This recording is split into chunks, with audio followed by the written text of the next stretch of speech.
Good morning, friends. My name is Molly Hiley, and I'm here today. I think we'll have Brenda back next week, is that right? But in the meantime, I'm here to welcome you, and we're all here together in this thing called life, which that was sort of a mashup of a Prince song and something that Marcy Reed Smith said last week. But how wonderful that we are all here together and that we have this community. And if it's your first time here or you're a long time new gardener, I hope you feel a sense of belonging here this morning and welcome. If you are new, come say hi to anybody. Actually, you don't even have to come. You can just turn to your right or left at the end of meeting and say hello. We're not a pushy group, but we want to be welcoming. So please say hi, and we are glad you're here and hope that you find what you need here today in this gathered space. As you are able, please stand and sing Brother James' air, hymn number 211.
Good morning.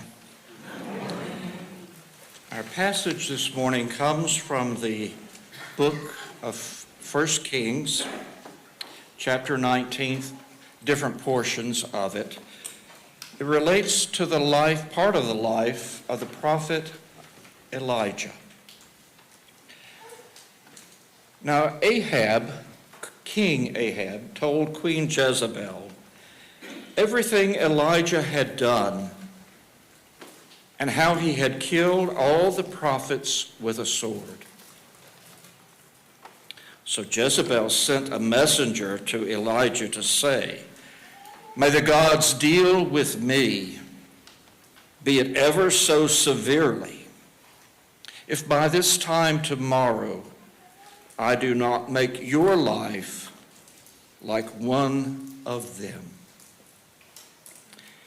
Elijah was afraid and ran for his life. When he came to Beersheba in Judah, he left his servant there, while he himself went a day's journey into the wilderness. He came to a broom bush, sat down under it, and prayed that he might die. "I have had enough, Lord. Take my life. I am no better than my ancestors." Then he lay down under the bush and fell asleep. All at once the angel said to him, "Get up and eat." Elijah looked around, and there by his head was some baked bread over hot coals and a jar of water. He ate and drank and then lay down again. The angel of the Lord came back a second time and touched him and said, "Get up and eat, for the journey is too much for you." So he got up and ate and drank. Strengthened by the food, he traveled 40 days and 40 nights until he reached Horeb, the mountain of God. There he went into a cave and spent the night. And the word of the Lord came to him, "Elijah, what are you doing here?" Then a voice, skipping a portion, then a voice came to him another time, "What are you doing here, Elijah?" He replied, "I have been very zealous for the Lord God Almighty. The Israelites have rejected your covenant, torn down your altars, and put your prophets to death with a sword. I'm the only one left, and now they are trying to kill me." And the Lord said to him, "Go back by the way that you came, and go to the desert of Damascus. When you get there, anoint Hazael king over Aram."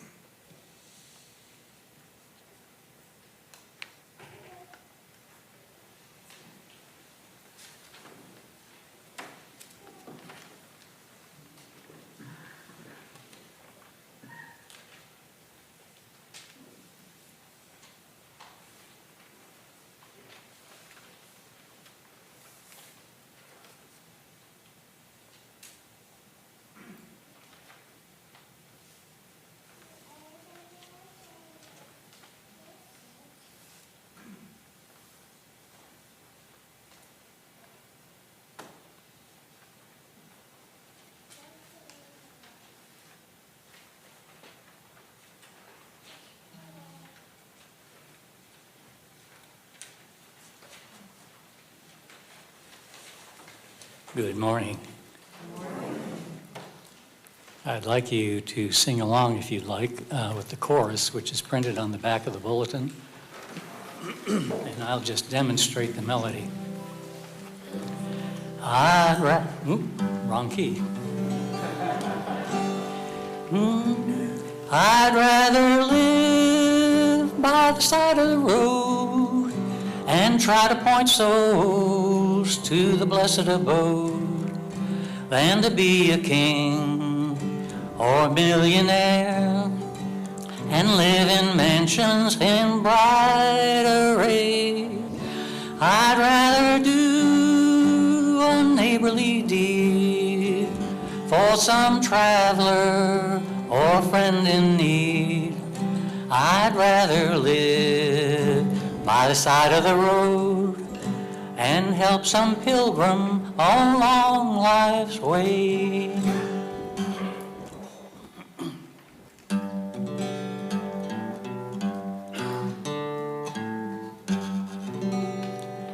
There are people who'd rather live in splendor, brag about the silver and the gold.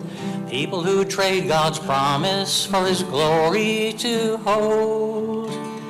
There are people who would rather live in mansions, people who would rather live abroad. I'd rather have a little log cabin by the side of the road. I'd rather live by the side of the road, try to point souls to the blessed abode, than to be a king or a millionaire and live in mansions in bright array. I'd rather do a neighborly deed for some traveler or friend in need. I'd rather live by the side of the road and help some pilgrim along life's way.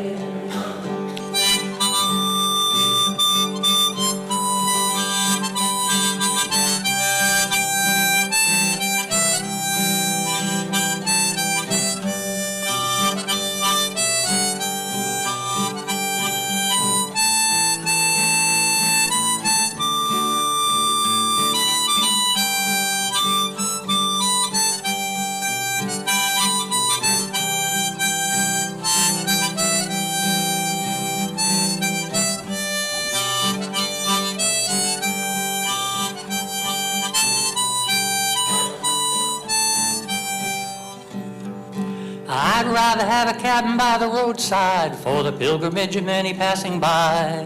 Help to point souls to Jesus, to that city on high.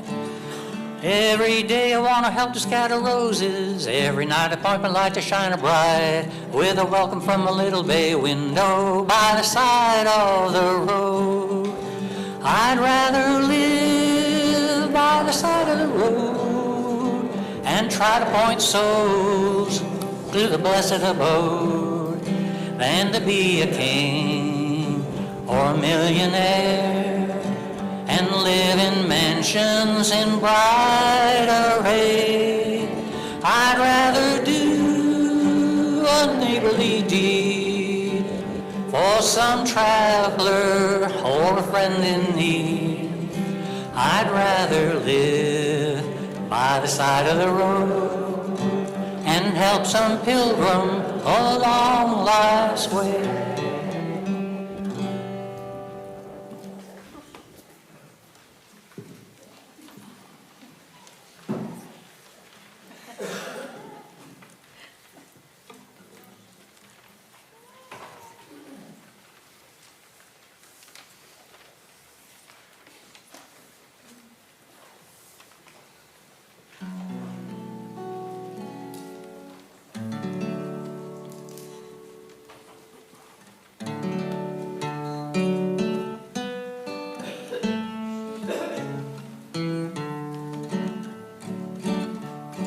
How many times have you heard someone say, if I had his money, I'd do things my way?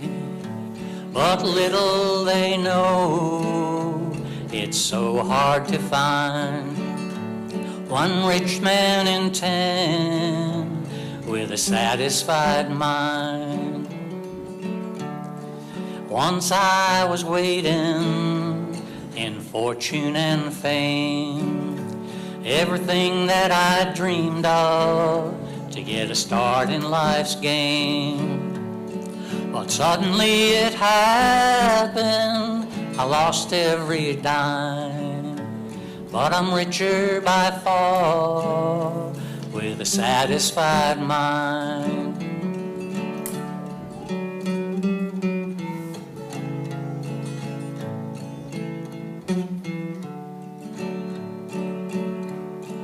Money can't buy back your youth when you're old, or a friend when you're lonely, or love that's grown cold. The wealthiest person is a pauper at times, compared to the man with a satisfied mind. When life is ended, my time has run out. My friends and my loved ones, I'll leave, there's no doubt. But one thing's for certain, when it comes my time, I'll leave this old world with a satisfied mind.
Aren't those the kind of questions we need from those kinds of voices many times? I'm honored to be asked to speak today in Meeting for Worship. Connections with New Garden and me or our family, there have been several through the years. Coming to yearly meeting, I think I barely remember junior yearly meeting in the basement of the old meeting house across the road. And then later, it's back where, well, behind the fellowship hall there, that was the meeting room then. And the sessions over here, and then go to the adult sessions in Dana as well. Came to Guilford College. Well, let me back up a minute. I was active in 4-H club work as a member. Some of you know the motto for that, to make the best better. That'll come up later if I don't forget. If I do forget, you remember it anyway. 1962, Dad and I and the county 4-H agent headed to Raleigh. I didn't know necessarily what it was all about, but we ended up with a registered Guernsey heifer in my name, Nightdale Harmonies Justine. Yes, the Night Dairy Farm that was up the road. I didn't know they were members or had connections with New Garden until I came to Guilford. So those kind of connections. And those connections kept giving. Dad called me in 1977, son, it's a drought year. We'll talk about a drought later too. And you got any place you can take your cows? They're yours, I consider. It was a Guernsey cow, half Angus, half Guernsey cow with a calf. And they were ready to have more calves. They did. So they kept paying. Finally, 3 years ago, I got tired of dealing with them. No, not really. But they went their way. Friends' homes didn't have any space for cows. So, if you move around, as I did moving around as a pastor, the question was, where can I put the cows? Sometimes there was a hesitancy in one interview where I didn't end up going. They said, well, just sell them. You can deal with that. No, they become pets. They were named, yes. And they knew what a feed bucket was when they got out, too. So, they can be part of life and a very interesting part. Finishing up at Guilford between, student teaching and whatever final exam there might have been for that, and graduation day, don't hold it against David Bills, but I helped he and Jean move into the parsonage. So there are connections there, like I say. Then later, as I went off to Costa Rica in a 4-H exchange program, met my wife Rossi there. We came back to North Carolina and have been here. Well, we had 7 years in Virginia. David Stanfield liked to say that he and I had lived in the same house, 50 years apart, up the parsonage at Corinth meeting. So there are connections. Then Richard worked for you, our son Richard, as youth leader with Jeff Bills. And there, his marriage to Hannah was celebrated in this room. And a few years later, the marriage of our daughter Maritza and her husband Stephen was celebrated in this room as well. A lot of connections, and good ones that way. A few weeks ago when Brenda used the same passage, I thought, uh-oh, but she went somewhere differently than I was thinking I would be ending up. And I hope whatever I say, you wait in the silence and let God speak to you as well. My words may mean nothing to you, but somebody's hand of friendship or Alan's songs, they may give us the message we need today.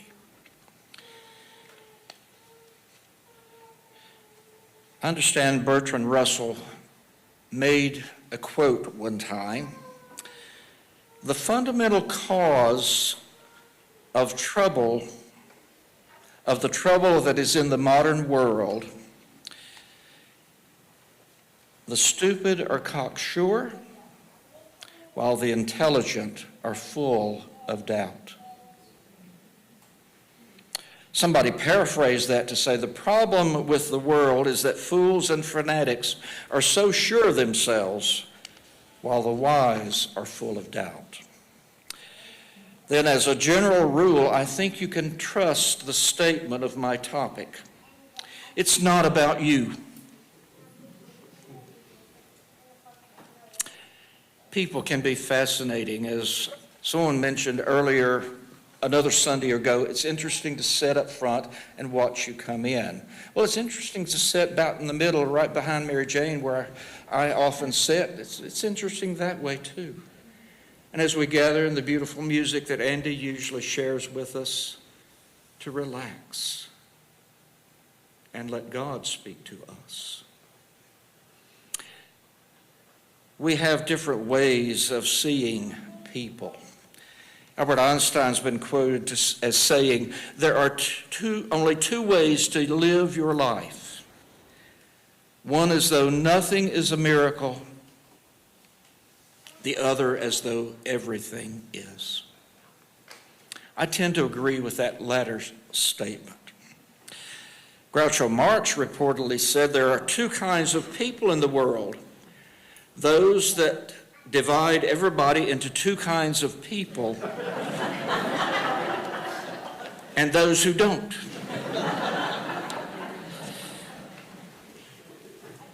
I forget, I think it was Richard, but one time driving down the road, there's my friend, and I didn't know who in the world the person was. I said, who is it? I don't know, hadn't met it, but he considered him his friend there. And I hope that's more of the overarching realm that we can put out in our world, if anything. Some people can be the bane of our existence, and others are not. The usual criticism of such persons is that we could maybe observe they've found the joy of narcissism. Oh me, it's not hard in our era where there's so much in front of us that tells us it's all about me, and it's not. We all deal with people every day that think it's all about me. Maybe a cross that we must bear. We might have an innate dislike for such kind of people, but let's be careful there. One other quote I found even yesterday. After close study, I have concluded that Jesus believed that there are two kinds of people.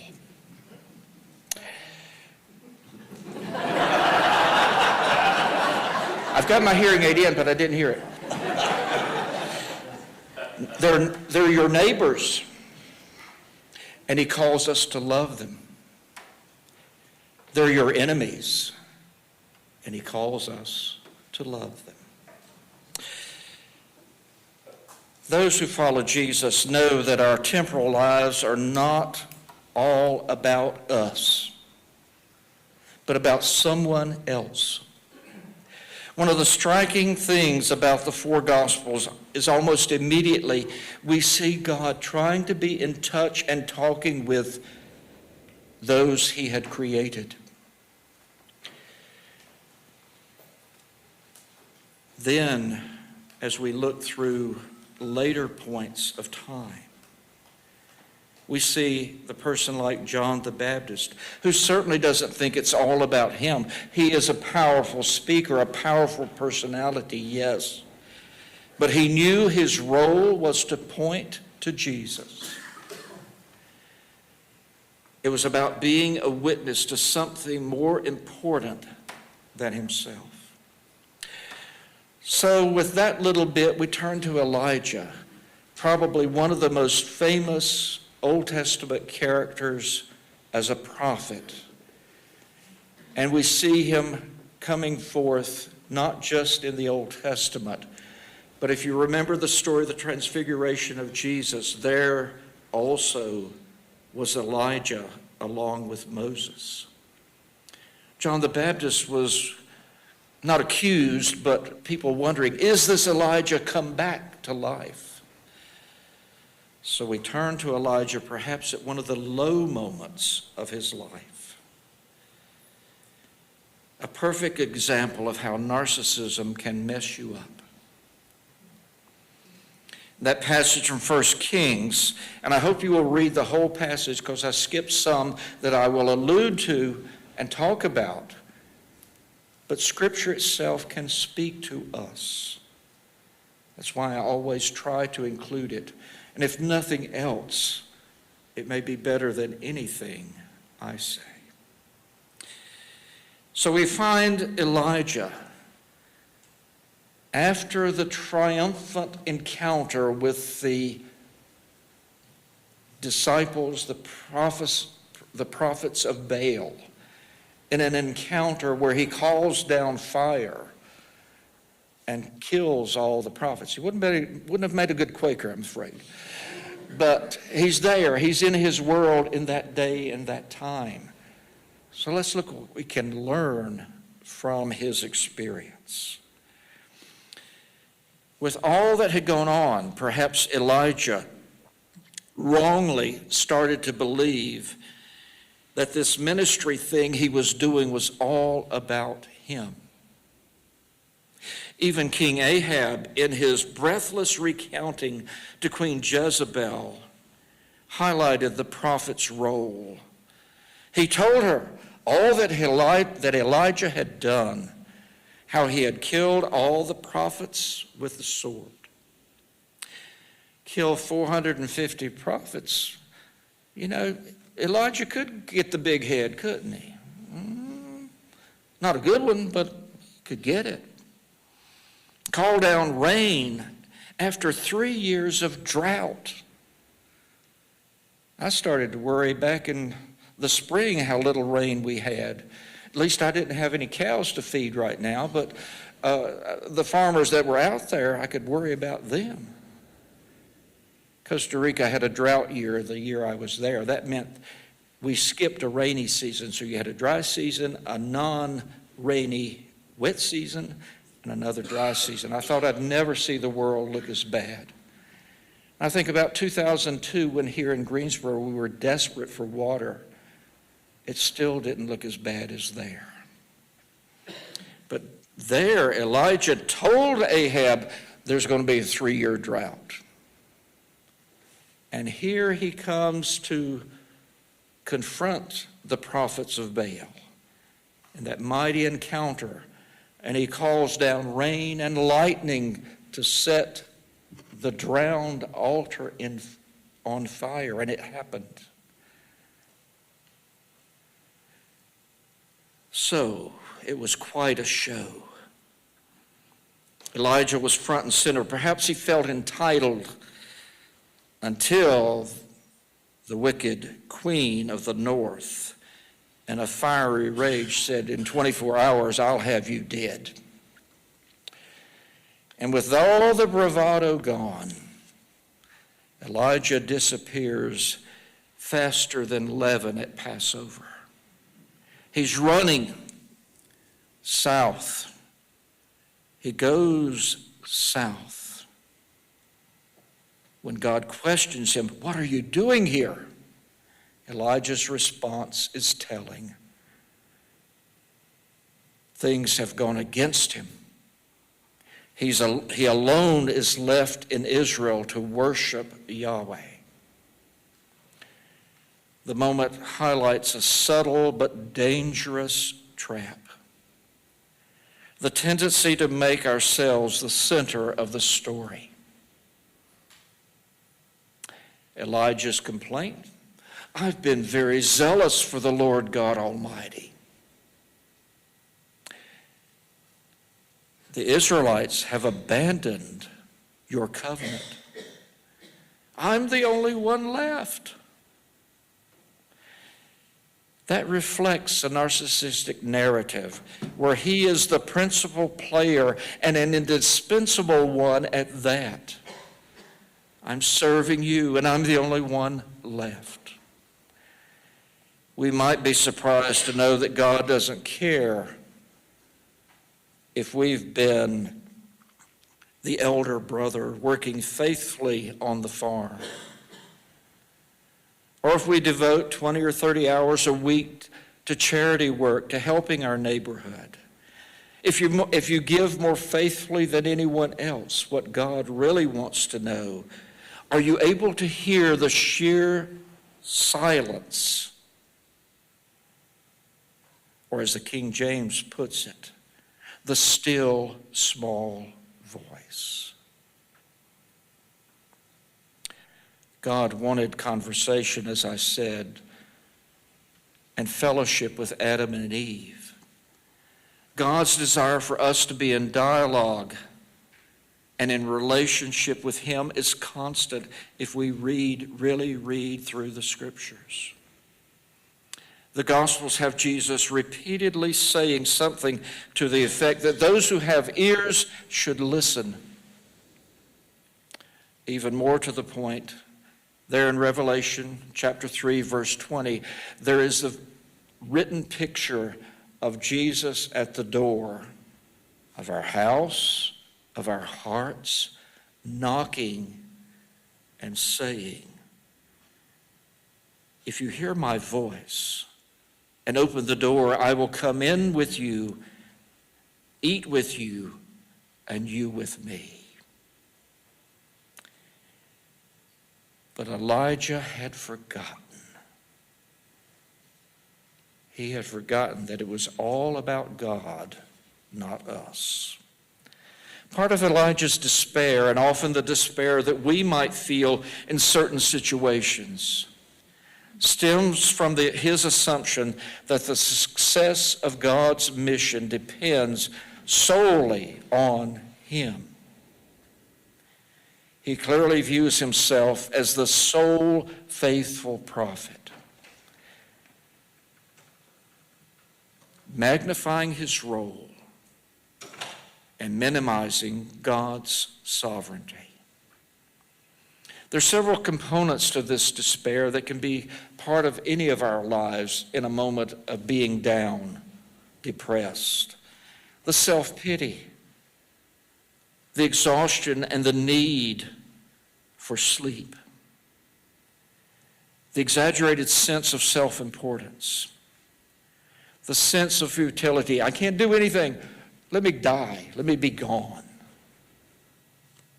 And how many times, sadly, can we look around our world and remember people that have made themselves gone? And Elijah would have been stuck there except for God's ability to break through the self-deception and begin a new story. So what does God do? Think about the 2 times he asked Elijah through the voice, "What are you doing here?" One of the ways we did 4-H in some of the times was not a project, but a method called Plan, Do, Review. Plan. If you goofed up the plan, well, that's what you take care of in the review. If you didn't get as far as you needed to get, take care of the review, then start over and do something. To get Elijah's attention, not in the earthquake, not in the wind, not in the fire, but finally he heard that still small voice. And God put him to work again. God used action verbs. Maybe kind of, you might say, smack him in the head. Pay attention, Elijah. Wake up. You're still valuable to me. There's things for you to do. Go. Start animating the future leaders and prophets that are needed. What are the lessons for us in this fascinating case of a frustrated, narcissistic prophet Elijah? Perhaps we should be careful and be aware of the danger of self-importance. We are part of a larger story. If you have a leading for what New Garden should do or what you should be doing in ministry, our Quaker background tells us you won't be alone in that. Someone else independently in the meeting will have that leading as well. Look for God in the small things. As Alan mentioned in that song, Cabin by the Side of the Road. Elijah expected God in the wind, the earthquake, and the fire, but no, it was in that still small voice. Or could it be the voice of a youngster here in our room? That reminds us that God's work often occurs in the small, quiet acts of kindness, patience, and love that we could so easily overlook. There's a divine relationship between the little things, the apparently insignificant moments, like responsibility, love, justice, and truth. Those who are wise look for God in all the right places. Like Elijah, we may face obnoxious people. We don't like it, but be careful. We may face unwelcome news and troubled times. We might begin to wonder what it's all about. We might be in danger of thinking it's all about me. But it's not. It's all about God. Thanks be to God. In closing, I want to leave with you 3 other quotes. Richard Rohr: the ego gets what it wants with words. The soul finds what it needs in silence. Let that sink in. And from Howard Thurman: in the stillness of the quiet, if we listen, we can hear the whisper of the heart, giving strength to weakness, courage to fear, and hope to despair. And then I hope a quote you well know from John Greenleaf Whittier. And so I find it well to come for deeper rest of this still room. For here the habit of the soul feels less the outer world's control. The strength of mutual purpose pleads more earnestly our common need. And from the silence multiplied by these still forms on either side, the world that time and sense have known falls off and leaves us, God alone.